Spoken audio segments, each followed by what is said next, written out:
ମାନେ ଆଜି ଆମେ ପଢ଼ିବା ଆମ ତୃତୀୟ ଶ୍ରେଣୀ ସାହିତ୍ୟ ବହିର ଏକ ସୁନ୍ଦର ବିଷୟ ସବୁ ସୁନ୍ଦର। ବୁଝିହେଲା? ଏ ବିଷୟଟି ଆମକୁ ବିଭିନ୍ନ ଋତୁ ଏବଂ ଆମର ଗଛର ମହତ୍ତ୍ୱ ଆମକୁ ଶିଖେଇବ। ତାହେଲେ ରବୀନ୍ଦ୍ର ବାବୁଙ୍କ ଘର, ତାଙ୍କ ଘର ପଛପଟେ ଗୋଟିଏ ଛୋଟ ବଗିଚା ଅଛି। ବୁଝିହେଲା? ବଗିଚାଟି ନାନା ଜାତିର ଫୁଲ ଆଉ ଫଳ ଗଛରେ ପରିପୂର୍ଣ୍ଣ। ରୋଷେଇ ପାଇଁ ପ୍ରତିଦିନ ବଗିଚାରୁ କିଛି ନା କିଛି ପରିବା ମିଳେ। ଉପରଓଳି ରବୀନ୍ଦ୍ରବାବୁ ବଗିଚାରେ କାମ କରନ୍ତି, ଗୋଟିଏ ଗଛ ମୂଳେ ବସି ଖବରକାଗଜ ପଢ଼ନ୍ତି। ତାହେଲେ ରବୀନ୍ଦ୍ରବାବୁଙ୍କ ଘର ପଛପଟେ ଗୋଟେ ଅଛି ଛୋଟ ବଗିଚା ଏବଂ ସେଇଥିରୁ ସେ କ'ଣ ଫୁଲ ଫଳ ପାଆନ୍ତି।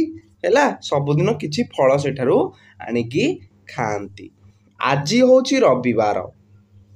ରବୀନ୍ଦ୍ର ବାବୁଙ୍କ ସହିତ ତାଙ୍କ ନାତି ନାତୁଣୀ ବଗିଚା କାମରେ ଲାଗିଛନ୍ତି। ପିଲାଙ୍କ ସହ ଜେଜେ ଖୁସିରେ କଥାଭାଷା ହେଉଥାନ୍ତି। ଜେଜେ କହିଲେ, ପିଲାମାନେ, ବିଭିନ୍ନ ଋତୁରେ ଆମ ବଗିଚାଟି କିପରି ଦେଖାଯାଏ ତୁମେ ଲକ୍ଷ୍ୟ କରିଥିବ। ହେଲା, ତାହେଲେ ପିଲାମାନେ ହଁ କରିଲେ। ତେବେ କହିଲ, ତୁମ ଭିତରୁ କାହାକୁ କେଉଁ ଋତୁ ଭଲ ଲାଗେ ଆଉ କାହିଁକି ଭଲ ଲାଗେ? ମିତା କହିଲା, ମୋତେ ବର୍ଷା ଋତୁ ଭାରି ଭଲ ଲାଗେ। ଏହି ସମୟରେ ପ୍ରଚୁର ପାଣି ମିଳେ, ଗାଧୁଆ ପାଧୁଆ ଧୁଆ ଧୋଇରେ ଖୁବ୍ ସୁବିଧା ହୁଏ, ଚାରିଆଡ଼େ ନୂଆ ଗଛପତ୍ରରେ ସୁନ୍ଦର ଦେଖାଯାଏ, ବଗିଚାରୁ ବହୁତ ପନିପରିବା ମିଳେ। ମିତା କହିଲା, ତାହେଲେ ବର୍ଷା ଋତୁର ଉପକାରିତା କ'ଣ ହେଲା? ଏଇଥିରେ ବହୁତ ପ୍ରକାର ପନିପରିବା ମିଳିବ ଏବଂ ଚାରିଆଡ଼େ ସବୁଜ ଦେଖାଯିବ ଏବଂ ପାଣିର ଅସୁବିଧା ହୁଏ ନାହିଁ। ତାପରେ ଜେଜେ ତାଙ୍କ ନାତିକୁ ଚାହିଁ କହିଲେ, ଏବେ ମିଟୁ ତୁ କହ, ତୋତେ କେଉଁ ଋତୁ ଭଲ ଲାଗେ? ମିଟୁ ଆମର ପଞ୍ଚମ ଶ୍ରେଣୀରେ ପଢ଼େ। ସେ କହିଲା, ଜେଜେ ମୋତେ ଶୀତ ଋତୁଟି ଭାରି ଭଲ ଲାଗେ, କାରଣ ଏହି ସମୟରେ ଗରମ ବା ବର୍ଷା ନଥାଏ, ଦେହକୁ କଷ୍ଟ ହୁଏ ନାହିଁ, ଲୋକେ ବିଲରୁ ଫସଲ ଅମଳ କରନ୍ତି, ବାଡ଼ି ବଗିଚାରୁ ନାନା ପ୍ରକାର ପନିପରିବା ମିଳେ, ସଭିଏଁ ମନ ଖୁସିରେ ପୁନେଇ ପରବ ପାଳନ୍ତି। ତାହେଲେ ମିଟୁ କହୁଛି ମୋତେ ଶୀତ ଋତୁ ଭଲ ଲାଗେ। କାହିଁକି? କାରଣ ଏଥିରେ ଗରମ ନଥାଏ କି ବର୍ଷା ନଥାଏ, ଦେହକୁ ମଧ୍ୟ କଷ୍ଟ ନାହିଁ ବେଶୀ ଏବଂ ବିଲରୁ ମଧ୍ୟ ଫସଲ ଅମଳ ଏହି ଋତୁରେ ହୁଏ ଏବଂ ବାଡ଼ି ବଗିଚାରେ ନାନା ପ୍ରକାର ପନିପରିବା ମଧ୍ୟ ଫଳେ। ତାହେଲେ ଏବେ ବଡ଼ ନାତୁଣୀ ମାଧବୀର ପାଳି। ସେ ସପ୍ତମ ଶ୍ରେଣୀରେ ପଢ଼େ। ମାଧବୀ କହିଲା, ଜେଜେ ମୋତେ ଗ୍ରୀଷ୍ମ ଋତୁ ଭଲ ଲାଗେ। ଏହି ଋତୁରେ ବର୍ଷା କାଦୁଅ ନଥାଏ କି ଶୀତରେ ଦେହ ଥରୁ ନଥାଏ, ଚାରିଆଡ଼େ ସଫାସୁତୁରା, ବେଳେବେଳେ ଟାଣ ଖରା ହେଲେ ବି ଏହି ଋତୁ ପାଇଁ ପୃଥିବୀରେ ବର୍ଷା ହୁଏ।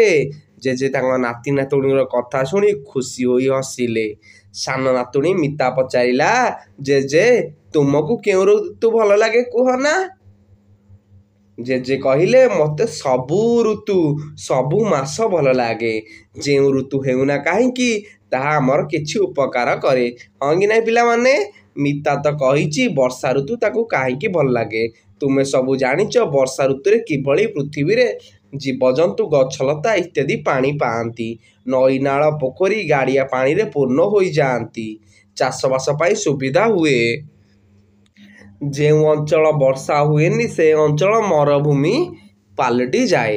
ଆଉ ଗୋଟିଏ କଥା ତୁମେ ଜାଣିଛ, ଗ୍ରୀଷ୍ମ ଋତୁ ନଥିଲେ ବର୍ଷା ଋତୁ ବି ନଥାନ୍ତା। ଖରାଦିନେ ସୂର୍ଯ୍ୟ କିରଣରେ ନଈ, ନାଳ, ପୋଖରୀ ଗାଡ଼ିଆର ପାଣି ବାଷ୍ପ ହୋଇ ଆକାଶକୁ ଉଠିଯାଏ। ସେହି ବାଷ୍ପ ମେଘଖଣ୍ଡ ହୋଇ ଭାସୁଥାଏ, ସେଇଥିରୁ କ'ଣ ହୁଏ? ବର୍ଷା ହୁଏ।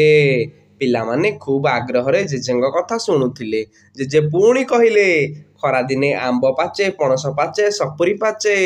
ଏହି ଋତୁରେ ତରଭୁଜ ଓ ତାଳସଜ ବି ମିଳେ। କେଡ଼େ ସୁଆଦିଆ ଏହି ଫଳଗୁଡ଼ିକ। ପିଲାମାନେ ଖୁସିରେ ତାଳି ମାରିଲେ। ଜେଜେ ପୁଣି କହିଲେ, ଶୀତ ଋତୁ ବି ସେଇଭଳି ମନ୍ଦ ନୁହେଁ। ଏହି ଋତୁରେ କେତେ ଜାତିର ଫୁଲ ଫୁଟେ, କେତେ ଜାତିର ପନିପରିବା ଚାଷ କରାଯାଏ, କେତେ ପ୍ରକାର ଫସଲ ମଧ୍ୟ ଅମଳ କରାଯାଏ, ବାଟଘାଟ ପରିଷ୍କାର ଥାଏ। ତେଣୁ ସବୁ ଋତୁ ଆମ ପାଇଁ ଭଲ। ସବୁ ଋତୁ ସହିତ ଆମେ ନିଜକୁ ଖାପ ଖୁଆଇ ଚଳିବା ଉଚିତ।